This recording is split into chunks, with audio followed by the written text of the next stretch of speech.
Someday, we may have robots as smart as people. Artificial intelligence, AI. How could that happen?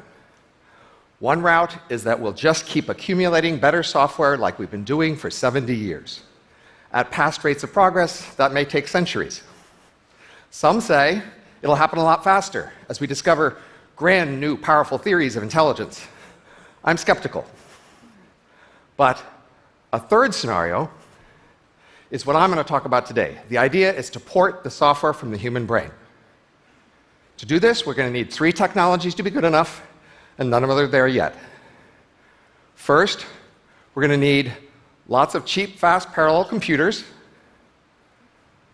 Second, we're going to need to scan individual human brains in fine spatial and chemical detail to see exactly what cells are where, connected to what type.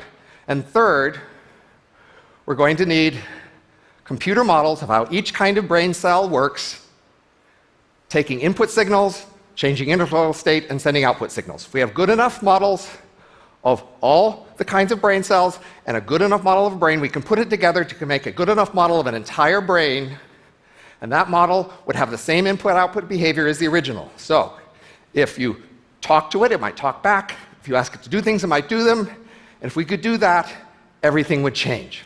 People have been talking about this idea for decades under the name of uploads. I'm going to call them EMs. When they talk about it, they say, is this even possible? If you made one, would it be conscious or is it just an empty machine? If you made one of me, is that me or someone else? These are all fascinating questions that I'm going to ignore. Because I see a neglected question. What would actually happen? I became obsessed with this question. I spent 4 years trying to analyze, using standard academic tools to guess what would happen. And I'm here to tell you what I found. But be warned, I'm not offering inspiration, I'm offering analysis. I see my job as telling you what's most likely to happen if we did the least to avoid it. If you aren't at least a bit disturbed by something I tell you here, you're just not paying attention.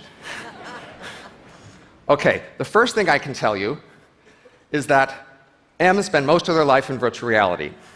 This is what you might look like if you were using virtual reality. And this is what you might see. Sunlight glinting off of water, you might hear gulls flying above, you might even feel the wind on their cheeks or smell seawater with advanced hardware. Now, if you were to spend a lot of time here, you might want a dashboard where you could do things like make a phone call, move to a new virtual world, check your bank account. Now, while this is what you would look like in virtual reality, this is what an M would look like when virtual reality. It's computer hardware sitting in a server rack somewhere. But still, it could see and experience the same thing. But some things are different for Ms.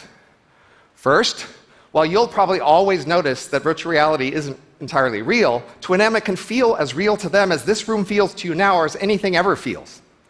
And Ms also have some more action possibilities. For example, your mind just always runs at the same speed, but an M can add more or less computer hardware to run faster or slower. And therefore, if the world around them seems to be going too fast, they can just speed up their mind and the world around them will seem to slow down. In addition, an M can make a copy of itself at that moment. This copy will remember everything the same, and if it starts out with the same speed, looking at the same speed, it might even be told, you are the copy. An M can make archive copies, and with enough redundant archives, an M can be immortal, in principle, though not usually in practice. And an M can move its brain, the computer that represents its brain, from one physical location to another. Ms can actually move around the world at the speed of light. And by moving to a new location, they can interact more quickly with Ms near that new location. So far, I've been talking about what Ms can do. What do Ms choose to do? To understand that, we'll need to understand 3 key facts. First, Ms, by definition, do what the human they emulate would do in the same situation. So their lives and behavior is very human. They're mainly different because they're living in a different world. Second, Ms need real resources to survive. You need food and shelter or you'll die. Also, Ms need computer hardware, energy cooling, or they can't exist. For every subjective minute that an M experiences, someone, usually that M, had to work to pay for it. Third, M's are poor. The M population can grow quicker than the M economy, so that means wages fall down to M subsistence levels. That means M's have to be working most of the time. So that means this is what M's usually see. Beautiful and luxurious, but desks. They're working most of the time. Now, a subsistence wage scenario you might think is exotic and strange, but it's actually the usual case in human history, and it's how pretty much all wild animals have ever lived, so we know what humans do in this situation. Humans basically do what it takes to survive. And this is what lets me say so much about the M world. When creatures are rich, like you have to know a lot about what they want to figure out what they do. When creatures are poor, you know that they mostly do what it takes to survive. So we've been talking about the M world from the point of view of the M's, now let's step back and look at their whole world. First, the M world grows much faster than ours, roughly 100 times faster. So the same amount of change we would experience in a century or two, they would experience in a year or two. And I'm not really willing to project this age much beyond that, because plausibly by then something else will happen, I don't know what. Second, the typical emulation runs even faster, roughly 1,000 times human speed. So for them, they experience thousands of years in this year or two, and for them, the world around them is actually changing more slowly than your world seems to change for you. Third, M's are crammed together in a small number of very dense cities. This is not only how they see themselves in virtual reality, it's also how they actually are physically crammed together. So at M speeds, physical travel feels really painfully slow. So most M cities are self-sufficient, most war is cyber war, and most of the rest of the Earth away from the M cities is left to the humans because the M's really aren't that interested in it. Speaking of humans, you were wanting to hear about that. Humans must retire at once for good. They just can't compete. Now, humans start out owning all of the capital in this world. And the economy grows very fast, their wealth grows very fast. Humans get rich, collectively. As you may know, most humans today don't actually own that much besides their ability to work. So between now and then, they need to acquire sufficient assets, insurance, or sharing arrangements, or they may starve. I highly recommend avoiding this outcome. Now you might wonder, why would M's let humans exist? Why not kill them, take their stuff? But notice we have many unproductive retirees around us today, and we don't kill them and take their stuff. In part, that's because it would disrupt the institutions we share with them. Other groups would wonder who's next, so plausibly, M's may well let humans retire in peace during the age of M. You should worry more that the age of M only lasts a year or two and you don't know what happens next.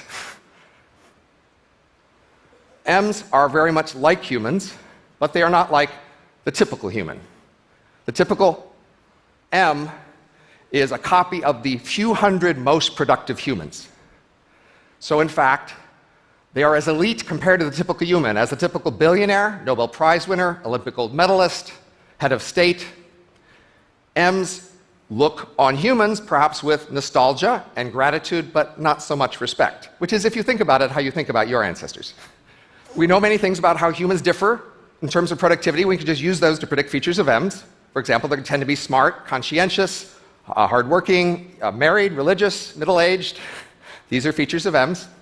M world also contains enormous variety.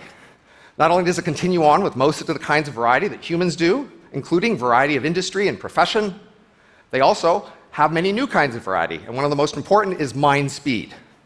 M's can plausibly go from human speed up to 1 million times faster than human speed, and down to 1 billion times slower than human speed. Faster M's tend to have markers of high status. They embody more wealth, they win arguments, they sit at premium locations. Slower M's are mostly retirees, and they are like the ghosts of our literature. If you recall, ghosts are all around us. You can interact with them if you pay the price, but they don't know much, they can't influence much, and they're obsessed with the past, so what's the point? M's also have more variety in the structure of their lives. This is your life. You start and you end. Really simple. This is the life of an M who every day splits off some short-term copies to do short-term tasks and then end. This M, we'll talk more about those short-term task versions in a moment, but they are much more efficient because they don't have to rest for the next day. This M is more opportunistic. They make more copies of themselves when there's more demand for that. They don't know which way their future's going. This is an M designer who conceives of a large system and then breaks into recursively into copies who elaborate that, so M's can implement much larger, more coherent designs.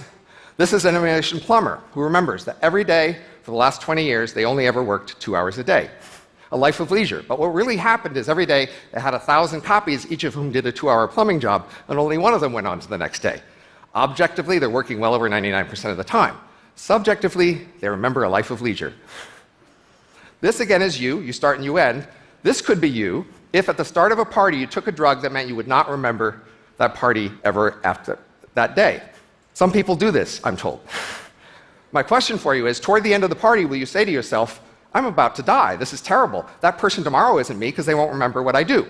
You could say that, or you could say, I will go on tomorrow, I just won't remember what I did. This is an M who splits off a short-term copy to do a short-term task and an end. They have the same 2 attitude possibilities. They can say, I'm a new short-term creature with a short life, I hate this, or they can say, I'm a part of a larger creature who won't remember this part. I predict they'll have that second attitude, not because it's philosophically correct, but because it helps them get along in this world. Today, if the president says we must invade Iraq, and you say, why? And they say, can't tell you a state secret, you're not sure if you can trust them. But for M's, a copy of the president and a copy of you can go inside a safe, and inside the safe they explain all their secret reasons, and then 1 bit comes out from your copy to yourself telling you if you were convinced. So now you can know there is a good reason. I know you guys are all eager to evaluate this world. You're eager to decide if you love it or hate it. But think, your ancestors from thousands of years ago would have loved or hated your world based on the first few things they heard about it, because your world is really just weird. So before judging a strange future world, you should really learn a lot about it, maybe even read a whole book about it. And then, if you don't like it, work to change it. Thank you.